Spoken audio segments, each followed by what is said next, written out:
DHS has to reinstate their SEVIS status immediately while they figure out the broader law issue. That was like the immediate remedy everybody was seeking. So there's this question of who is accruing unlawful presence and how is it being accrued? And it doesn't seem like there's a strong answer out there as to when does that clock start ticking. I think the only other option that seems likely for people is these B2 visitor visas. But the issue with that is if you're here on a visitor visa, you can't work and you can't study. So what are you going to do?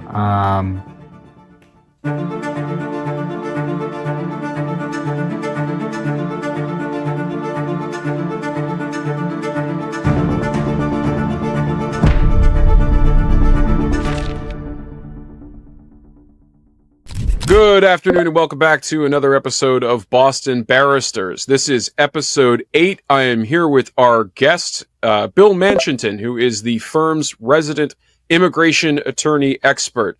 We are hoping that today Bill can give us some guidance about what's going on in what is certainly one of the more hot button topics in American law at the moment. Probably try to avoid getting really too deep into the weeds on political issues, try to keep this limited to what Bill is seeing from people who are actually affected by what's going on today, because he's in the thick of it. He's on the front lines, as they say. Episode 8. Welcome, Bill Manchinton. How are you today? I'm doing great, Chris. Excited to talk about immigration law. I hope I have some interesting answers, but unfortunately, the state of immigration law right now is that not a lot of people have answers, Chris, and that's the problem. We do seem to be standing on shifting sands with the Trump administration.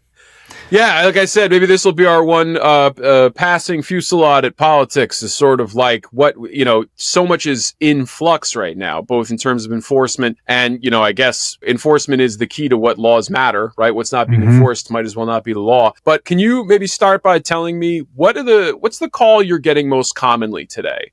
What are people asking you to answer or do for them? Yeah, well, I'll start, I guess, with my first experience with this whole immigration issue that's been occurring. It happened when I have one client who is here. She is a student and she's on a student visa. And so I was working with her case and all of a sudden she calls me in a panic saying that her F1 has been revoked and her SEVIS status has been terminated. All right, I got to interrupt you. Here because we're going to do this a couple of times. You'll forgive me.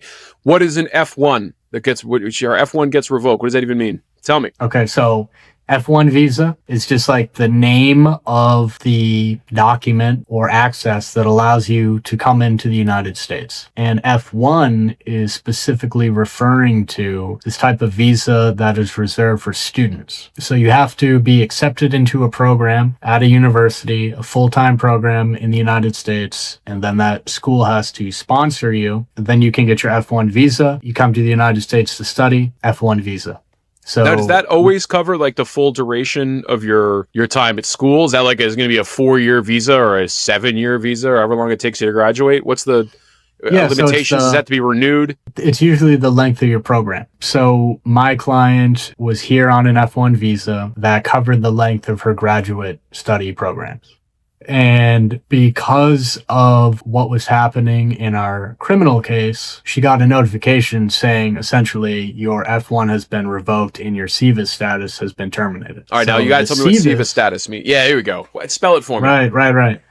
That is essentially what allows you to study. So like the F1 is what gets you into the country. SEVIS is sort of this system that tracks what you're doing, what you're studying, what your dates are. And whether it's active or terminated depends on sort of what you've been doing in the country. So to keep it active, so you can keep studying, you have to stay in the full-time program and you can't violate any of these other conditions of you being here, such as if you're on an F1 visa, you can't work while you're here unless it's specifically tied to your educational program. So you can't come here on an F1 and then just start working for Walmart. So that would violate your F1 status. But so back to the client, the Trump administration basically issued some sort of directive saying every single person in the United States on an F1 visa, if they have even been arrested, we are terminating their SEVIS status so they can't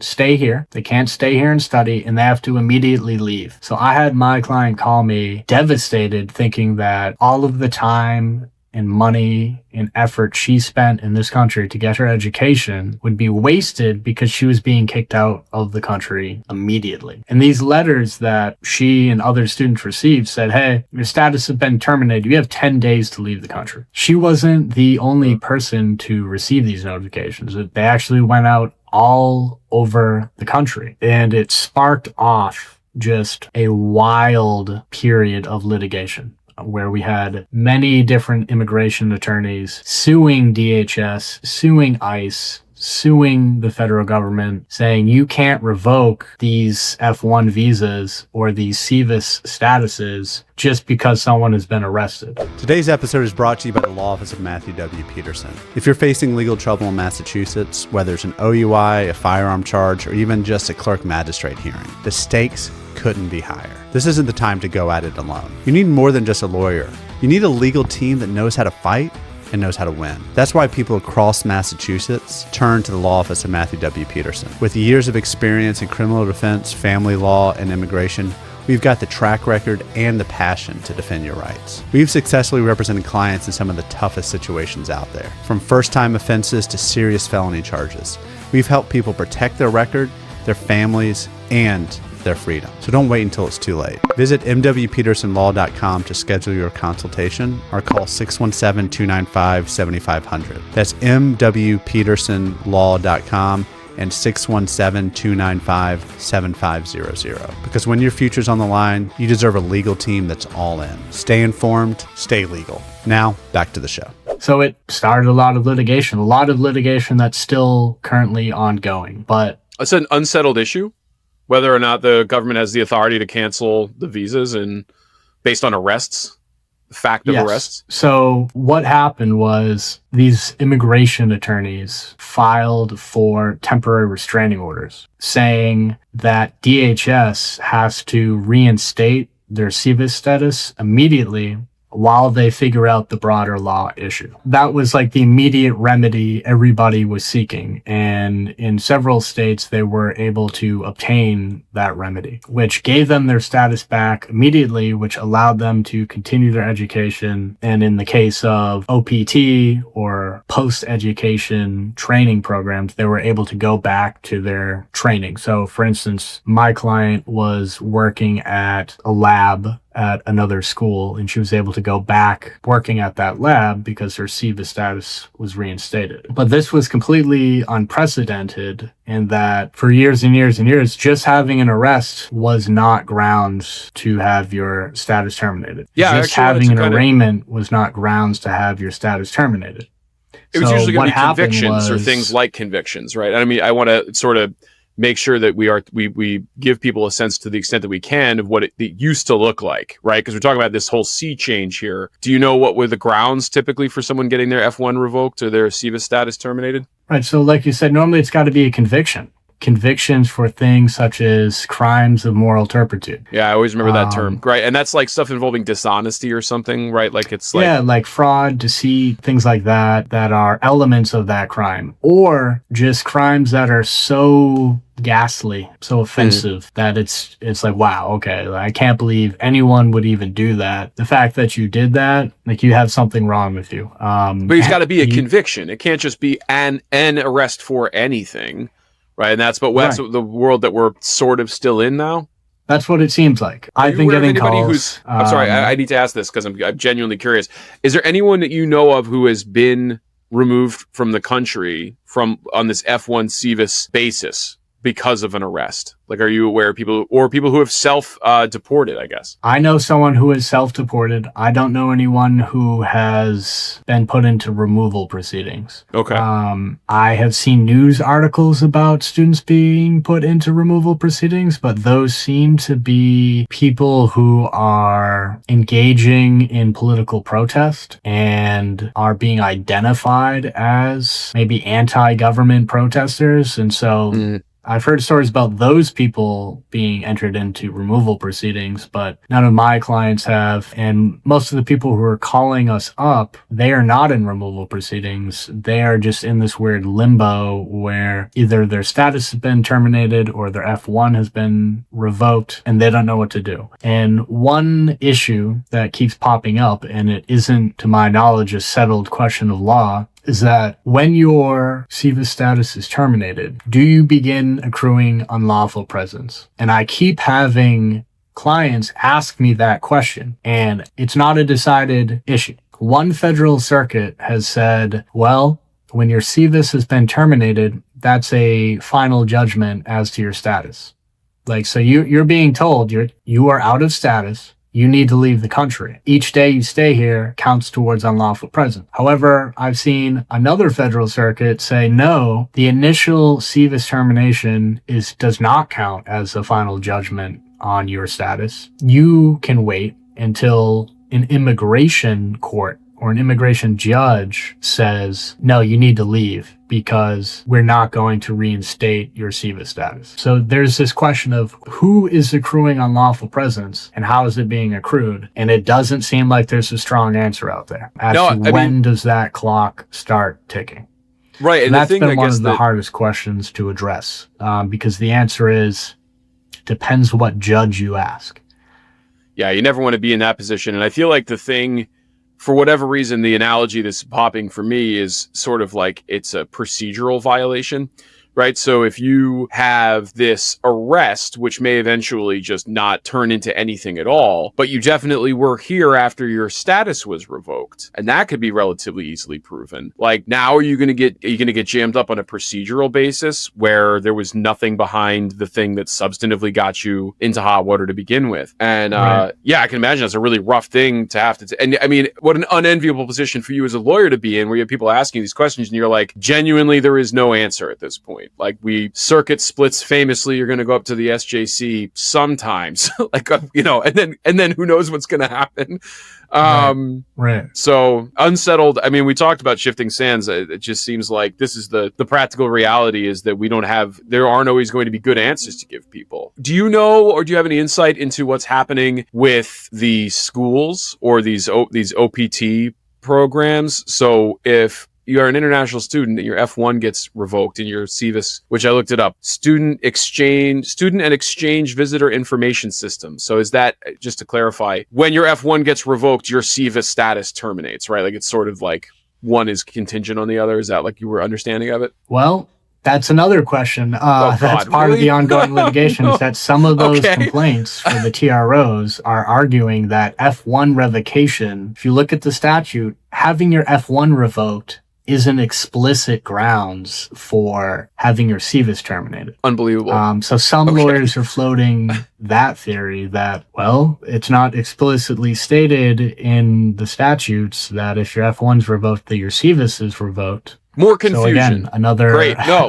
look, I mean, even that is an answer, and kind of, I think, is just building towards the general theme of what I'm guessing this episode is going to be. So I'll ask the question that got me into that was, do you know whether there are consequences where someone's get their F1 or SEVIS or both get revoked, terminated, what have you? Are they getting kicked out of school? Are they getting kicked out of their programs? Are contracts being canceled? Are like opportunities, I would imagine, are being lost?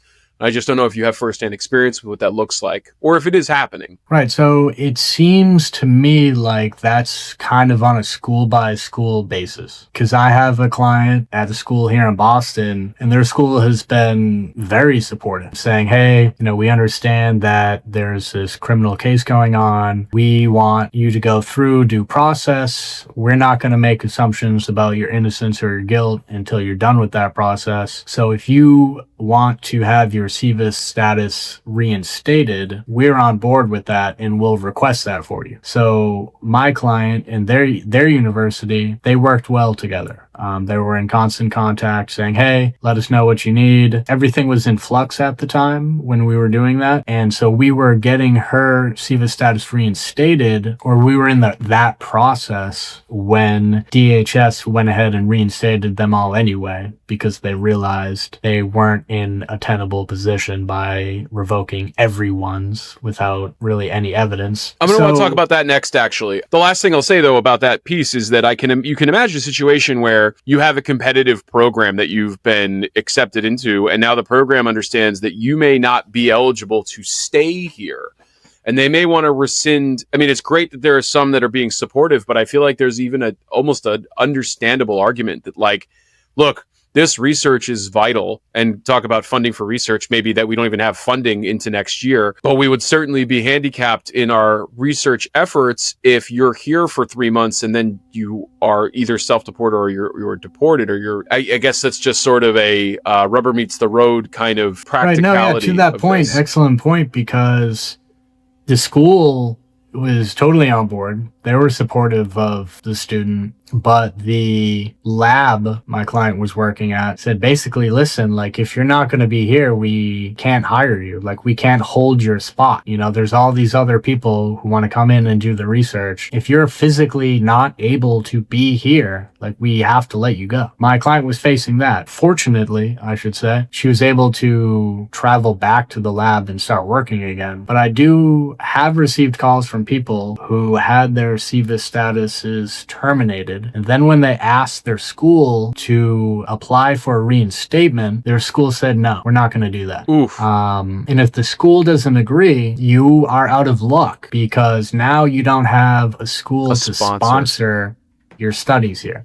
Yeah, that's you awful. You are out of status, because you're only in status here if you're enrolled in that educational program. So if your school says, nope, we're done with you, basically you have to leave the country unless you can get another school to enroll you and then switch your F1 to that school. So I've had, people call me saying, my school refuses to reinstate. What can I do? And they don't have a lot of options. That's awful. That seems like that's noticeably worse than not having any answers. Is that the answer is, just by function of how the system works, you have no sponsor anymore, even if the government were to get its act together in terms of how, or if the courts even were to just correct and give us a good sense of what's going on here. Best case scenario, you don't have a sponsor anymore. Like, it's a pretty rough consequence. You said DHS had reinstated a whole bunch of, what did you mean when you said DHS reinstated everybody, or whatever the phrase so one day I was just in court and my client texted me saying, hey, my SEVIS status is back. And I go on the internet and it apparently DHS just said, okay, well, everyone's getting their SEVIS status back. So they all got their SEVIS status back, but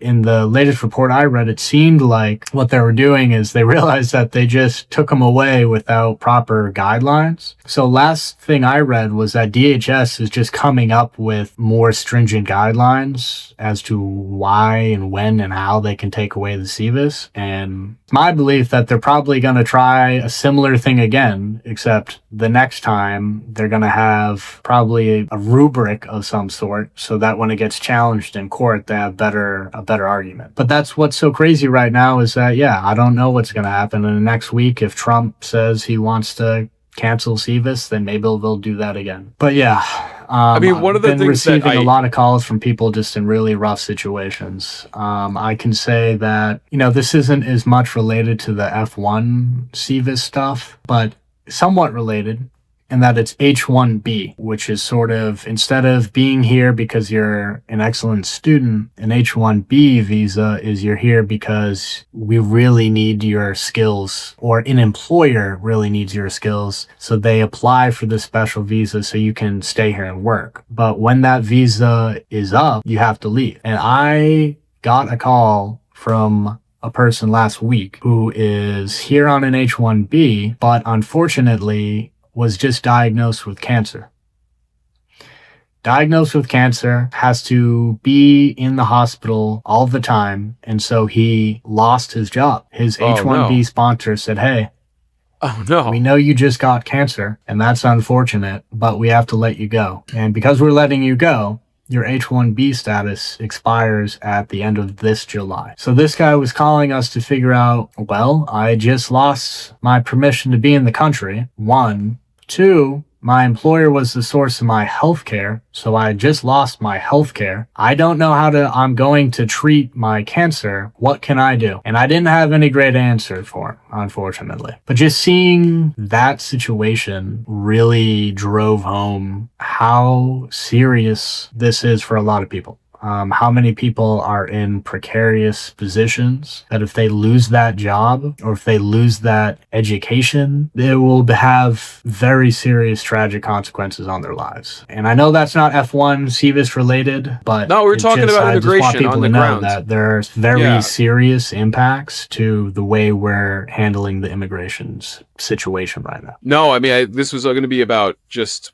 facts on the ground, and I feel like that story makes me think this is such a fraught area of law to begin with. You know, and the H1 has always been source of some consternation for me because it's like these are the kinds of people, like, you train people, you educate people at some of the best universities in the world here in America, and then what, you send them packing? Like, I mean, we talk, we weren't going to do politics here, but like self-inflicted brain drain is a pretty remarkable thing. And, you know, now you introduce into that sort of contentious and misguided series of policies, this like hand grenade. The thing, again, that really is insane to me is that it's like the fact of an arrest is going to unseat your status, which may cause an adverse consequence with your employer or your program and your F1.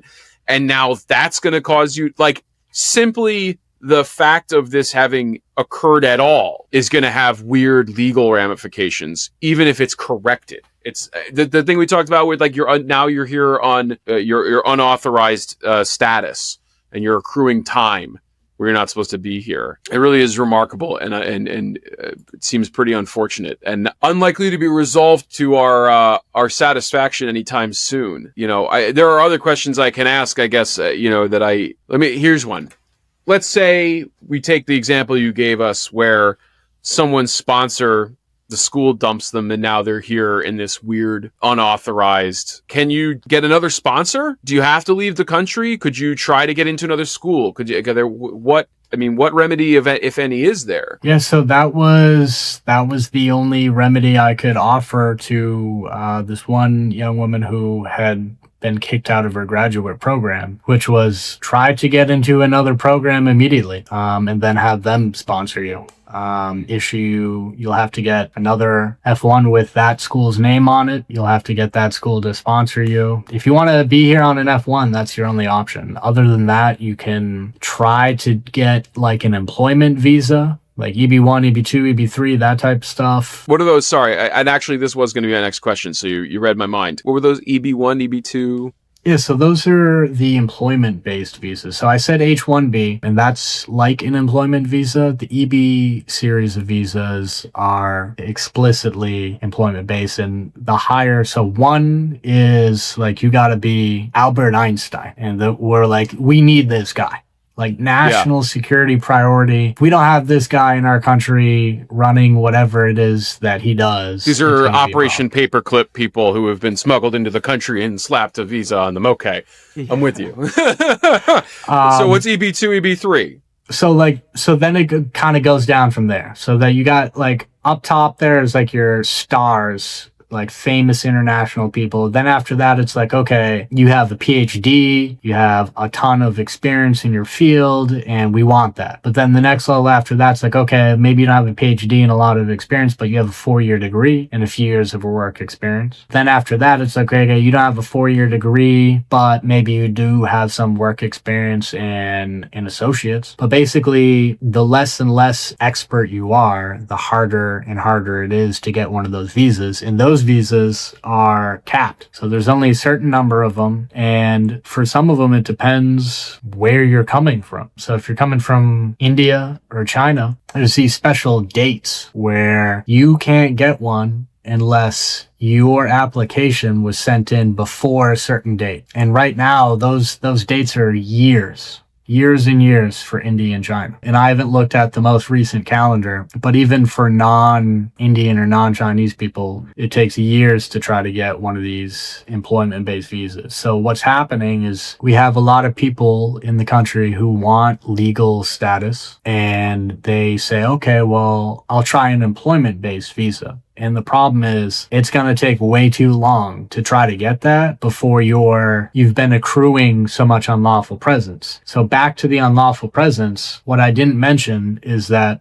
the reason it's bad is that if you're here in the country unlawfully out of status for 180 days, you are banned for 3 years. There are waivers and stuff, but generally speaking, if you're here unlawfully for 6 months, you get banned for 3 years.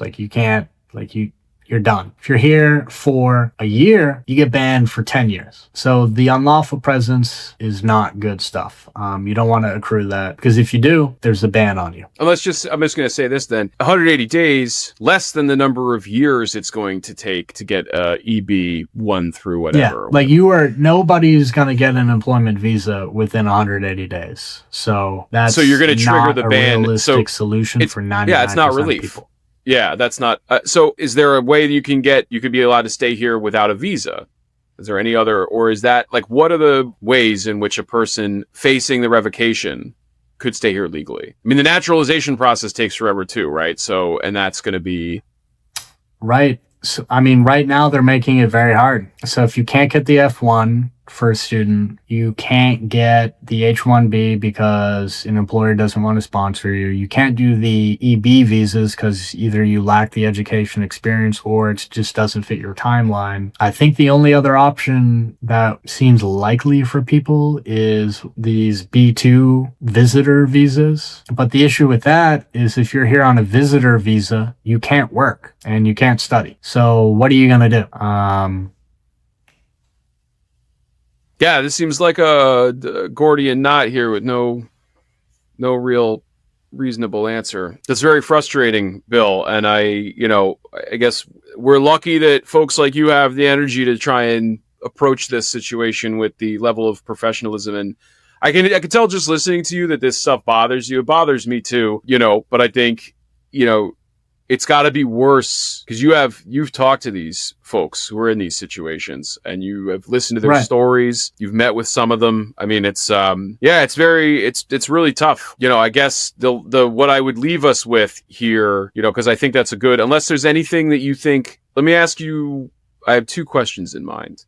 One is there anything that we haven't talked about that if you wanted anyone to know, whether they're here on a visa, whether they're just a U.S. citizen who's interested enough to have listened to this podcast for the last 30 minutes. What about the state of modern immigration have we not touched on that you think someone needs to hear? F1 students, I want you here. And maybe my perspective of the immigrant issue is skewed because everyone I talk to is like an upstanding, highly educated person in amazing schools, undergraduate programs, graduate programs. They seem like the kind of people that we would want to stay in the country, especially if we've already devoted all of these resources in training them up and educating them. I have to agree with what you said earlier. We're shooting ourselves in the foot. It's one conversation to talk about just mass immigration of anybody who wants to come here. That's one conversation. But the people I'm dealing with, these are literally the world's top minds. So if we, no matter what side of the aisle you're on, if you want the United States to be the most competitive economically, diplomatically, etc., we need these people in the country. So message to everyone who's doing policy out there for immigration, let's double check our priorities because these are people we need in the country. And I'll just leave it there. Yeah, no, I mean, I appreciate that you're drawing a distinction. Because I think that's what gets lost, right? We're in such an era of, we're at risk now of turning this into a politics podcast, but we're in an era of such polarization that I guess, on the one hand, you have people saying open borders is bad policy. And it's like, all right, well, I take your point that could be debated.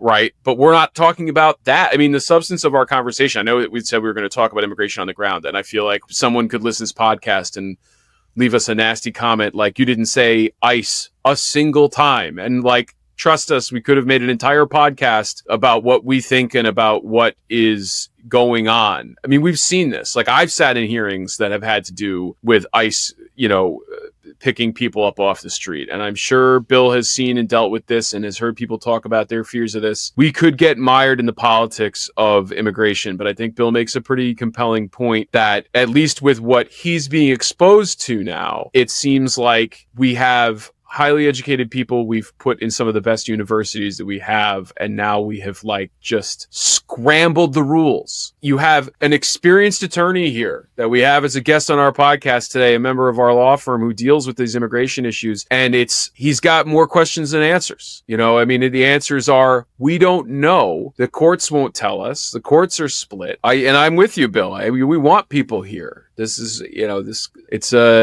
especially in these circumstances where people are, through no fault of their own, hardworking folks. Not to go all the way back to the start here, but the idea that a simple fact of an arrest, as defense attorneys, we see every day people get arrested and the charges don't go anywhere. They certainly don't end in a conviction for a crime of moral turpitude. Turpitude? Anyway, I can't remember if it's turpitude or torpitude now, and that's a great way to end the podcast. The only other question I have for Bill, I guess, before closing out, Bill, if you were a person watching this who is here on an F1 or SEVIS status, and they are concerned, is there anything they can do? Is it worth them talking to an attorney in advance? What advice, and again, not legal advice, but just practical personal advice, do you have for anybody who's watching this and thinking, am I next? Yeah, first practical advice that I don't think people want to hear, but it's important, is that you need to have a plan in place if your F1 or SEVIS is revoked. Where are you going to go? How are you going to support yourself? Who are you going to talk to? Figure out what